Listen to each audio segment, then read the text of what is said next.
Imagine for a second that your company is bleeding money, invisibly. Like you can't see it on the balance sheet as a single line item, but every single day, little inefficiencies are just draining your team's time, sapping resources, and eating directly into your profit margins. Terrifying thought, right? Well, welcome to this explainer. Today we're going to shine a massive spotlight on those hidden leaks. We're breaking down the definitive step-by-step methodology to identify and completely eradicate operational waste. Okay, let's dive into this. Here's a quick look at our agenda for today's explainer. 1. The invisible enemy, Muda. 2. The 8 wastes, TIMWOODS. 3. Real-world examples. 4. How to apply it in your company. Make sure you stick around for that 4th section, by the way, because that's where you'll get the ultimate blueprint for your own operations. And finally, 5. The future and conclusion. Section 1. The invisible enemy, Muda. Now, to fix a problem, we first have to actually understand exactly what we're fighting, right? We need to look at the very origin of what's draining your team's time on the shop floor or in the office. In the lean manufacturing ecosystem, which goes all the way back to Toyota in the 1970s, this enemy is called Muda. Basically, Muda is any activity, process, or consumption of resources that incurs costs for your enterprise without adding a single ounce of value for the customer. Think of it this way. If your customer wouldn't happily pay for that specific action, it's waste. It's really that simple. But the tricky part, these hidden inefficiencies typically blend right into the daily routine. After a while, they just feel like, the way we do things around here. And what's really interesting is the sheer scale of this problem. A recent 2024 study by researchers Verma and Jha analyzed manufacturing cycle inefficiencies, and they found this absolutely staggering number, 33.2%. That means over a third of total operational losses in the companies they looked at came from just one specific type of waste, which is waiting time. To put that into perspective, imagine recovering a third of your lost productivity just by eliminating delays. That is the kind of direct bottom-line impact this methodology has on your profitability. Section 2. The 8 wastes, TIMWOODS.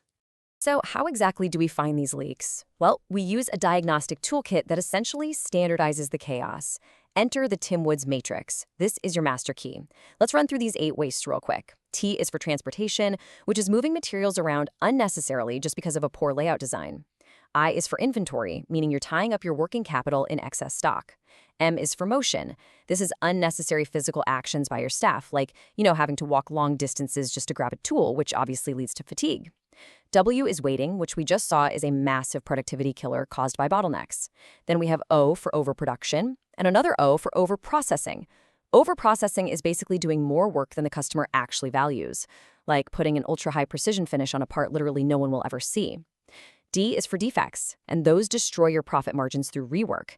And finally, S is for skills. This is a more modern addition to the original 7 wastes, and honestly, it might be the most tragic one, because it represents untapped human talent. It's like having a brilliant, highly paid engineer spending their entire afternoon doing manual data entry in Excel because of poor processes or autocratic leadership. No way. It kills morale and wastes your absolute most valuable resource. Out of all of those, I want to highlight the one that Taiichi Ohno, the actual father of the Toyota production system, considered the absolute most dangerous. So the crucial point is that overproduction acts as a catalyst for nearly all the other inefficiencies. Think about it like a giant puzzle. If you blindly manufacture items faster than the customer actually needs them, just to keep your machines running, you trigger this massive domino effect. You immediately create excess inventory, which forces more transportation to move it to a warehouse, which increases personnel motion, and if you later find a defect, well, you've just mass-produced that error. It's a complete disaster. Section 3. Real-world examples. Now, you might be sitting there wondering, okay, this sounds great for a car factory, but I run a service business. Let's pivot away from manufacturing for a second to prove that this framework is incredibly versatile. It works in literally any sector, whether you're building modules off-site, roasting coffee, or running a hospital. Take a recent 2025 study on a pediatric eye clinic, for example. Before they applied the TIMWOODS methodology, they were just drowning in waste. Transportation waste meant staff were constantly hauling physical paper charts around. Waiting waste meant families sat in these completely saturated waiting areas while staff waited for referring physicians to send missing data. Overprocessing involved endless mandatory confirmation phone calls just to mitigate no-shows. And untapped skills meant highly qualified clinical staff were essentially acting as file clerks. But After visualizing this whole mess, they implemented a streamlined electronic referral system with mandatory data fields. And this brilliantly illustrates how eliminating operational waste isn't just about cutting costs. It rescued those highly qualified clinical staff from doing mundane administrative paperwork, and it radically elevated the patient experience for those families. Section 4. How to apply it in your company. All right, if you're a business owner or a manager, maybe grab a notebook. This is the absolute core of our explainer today. This is the moment you get that practical, step-by-step blueprint to actually fix your own operations. It's a 5-step execution plan derived directly from Lean Six Sigma methodologies, specifically the DMAIC cycle. Let's walk briskly through this. Step 1 is define and visualize. You have to understand how the system currently works without any of those hierarchical filters. Step 2 is measure. You need to quantify the wastes you found using the TIMWOODS categories and actual KPIs. Step 3 is root cause. Investigate the strategic origin of the waste so you don't just, slap a Band-Aid on a symptom. Step 4 is improve and design. Propose solutions to create a brand new workflow. And finally, Step 5 is control and standardize. Formally document the new methods so your team doesn't just slide right back into their old, inefficient habits.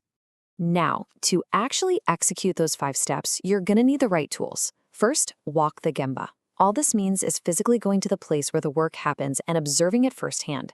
Please don't just sit in your office looking at reports. Second, create a value stream map, or VSM. This helps you chronologically document every step and spot those hidden wastes. Third, use the 5 whys technique to drill down to the actual root cause of an issue. And fourth, use the pick matrix. This helps you prioritize your team's improvement ideas based on their impact and feasibility. But here is the most important part. Using these specific tools empowers your frontline personnel to solve inefficiencies from the bottom up.